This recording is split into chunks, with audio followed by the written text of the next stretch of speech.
Hello, campers. Hi-de-hi. Don't tell him, Pike. Pike!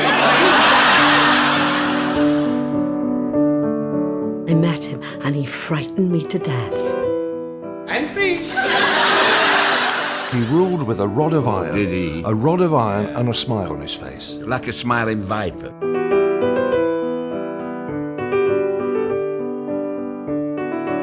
Good morning. Shut up! And he would laugh on every run-through, right up to the day of transmission. He would still laugh.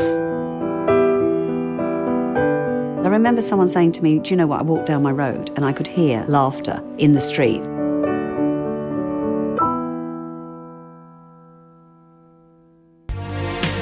And it was real life again that inspired Croft's first hit series with writing partner Jeremy Lloyd.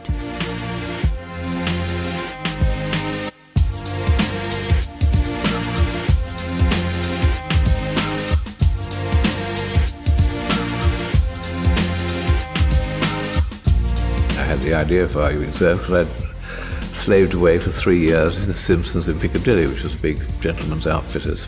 The people actually that we created in Arguing Surf were all types of people I'd worked with. Oh, that does suit me. Oh, that does suit me.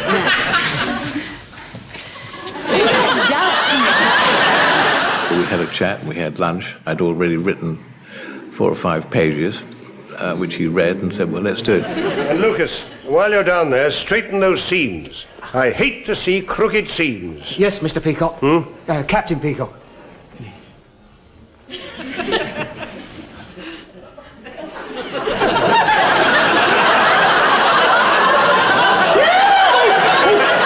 David actually had a marvellous idea, which I hadn't had, which the ladies and gentlemen's department should be put together so there'd be a lot of conflict. And that was the actual nub of the show, and it worked marvellously, and the pecking order worked marvellously.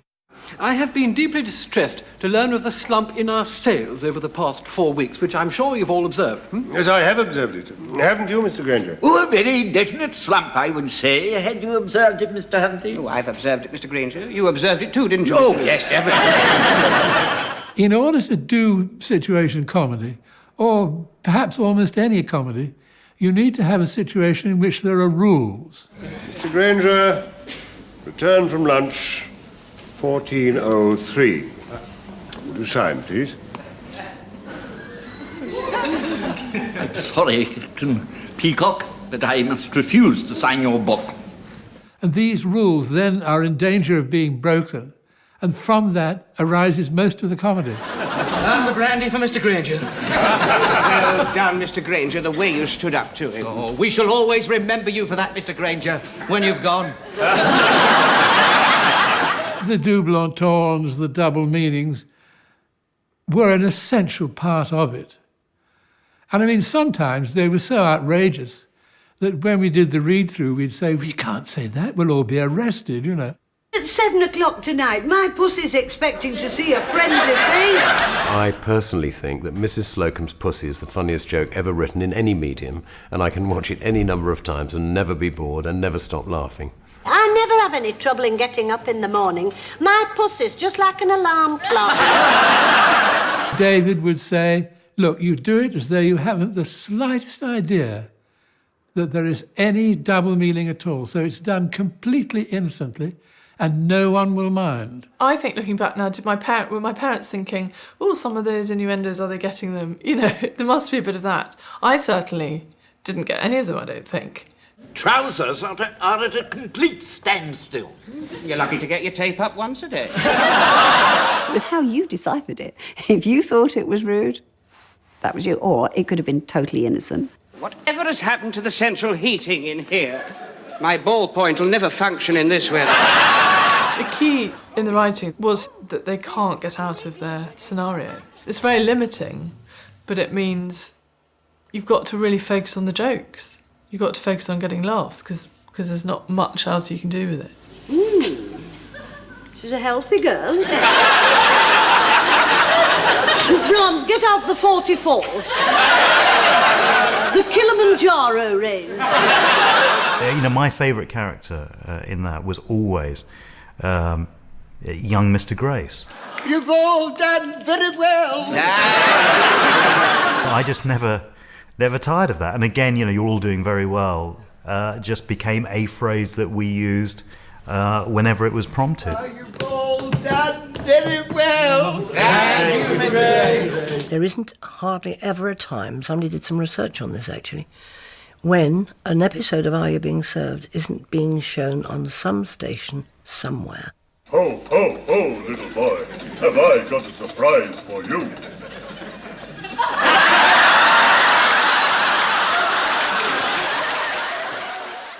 The clever thing about all David's programmes is that they're set in the past, so that they never date. They're already, you know, in the past. And it was a historical event that inspired another hit series for David Croft and Jeremy Lloyd. Here comes that idiot Englishman who thinks he can speak our language. Crabtree, good morning. Rene, good morning. Crabtree, do you want the good nose or the bad nose? Oh, do let us have the good nose. I have hashed up the shutting of the two tits.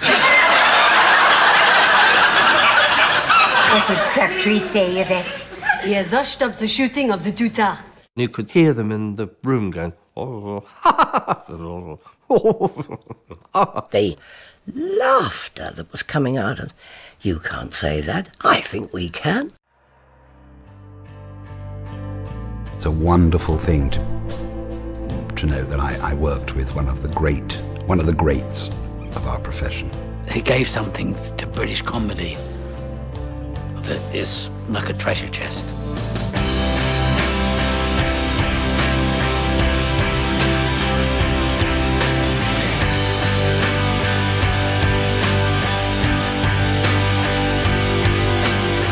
They don't come like David anymore. Those sort of writers are gone, and they're so sad in a way. Well, he was a great mentor, and, you know, you couldn't want for anybody better, could you? I'm so grateful to him for all the laughs and all that he's done for the genre that I love so much. What have we got here? Is it a mushroom? His work was injected with a sense of fun, I think, as well, a kind of optimism.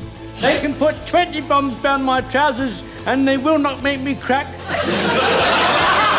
He wasn't just liked by everyone that worked with him.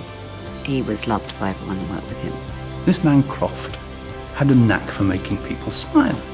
Plenty of room under the arms for movement. I get quite carried away when I put one of... You don't argue with somebody who's got a list of successes like he has over the years. He had a very good ear and a very good eye. I was very, very lucky to meet him. I screamed and screamed, but nobody came. We thought you were singing. I'd like to say this as a tribute to David, because he was so easy. We never had a row. He knew it all.